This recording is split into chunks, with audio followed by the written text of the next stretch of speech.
Hello student, इससे पहले आपने बाकी 2 वीडियो में देखा हुआ है। हमने साइन रूल आपको बता दिया था। अब ये क्वेश्चन करना है। पहले अगर कोई न्यूमेरिकल आपको दिया गया हो तो पहले उस क्वेश्चन को अच्छे से पढ़िए। क्वेश्चन में क्या दिया है? यहाँ कह रहा है कि एक अवतल दर्पण है जिसकी वक्रता त्रिज्या 4.00 मीटर है। फिर कह रहा है आपसे कि यदि कोई वस्तु इस दर्पण से 2.00 मीटर की दूरी पर स्थित हो तो प्रतिबिंब की स्थिति ज्ञात कीजिए। तो सबसे पहले देखिए, हमें यह पता होना चाहिए कि वक्रता त्रिज्या और फोकस दूरी में संबंध क्या है। तो संबंध क्या है? F=R/2। आर की वैल्यू 4 रखेंगे, 4/2 कितना आ जाएगा? 2 मीटर। अवतल दर्पण है इसलिए फोकस दूरी क्या होगी? नेगेटिव। तो F क्या आ गया? -2 मीटर। और हमें वस्तु की दूरी दिया था U अवतल दर्पण के लिए क्या होता है? नेगेटिव। तो U -2 मीटर। हमसे क्या पूछा है? V की वैल्यू।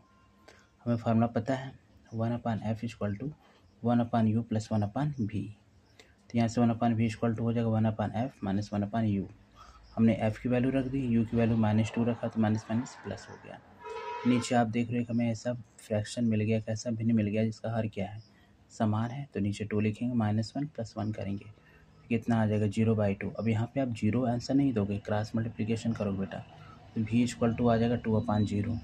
2/0 की वैल्यू क्या होती है? इनफाइनाइट। इसका मीन क्या? प्रतिबिंब कहाँ पर हमें प्राप्त होगा? अनंत पे।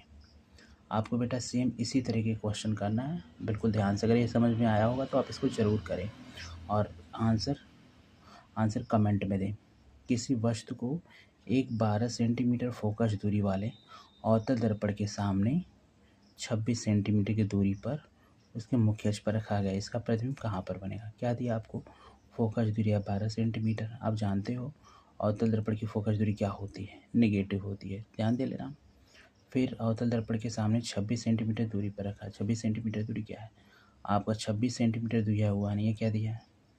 क्या आपको दिया? वस्तु की दूरी U। आपको V की वैल्यू निकाली है।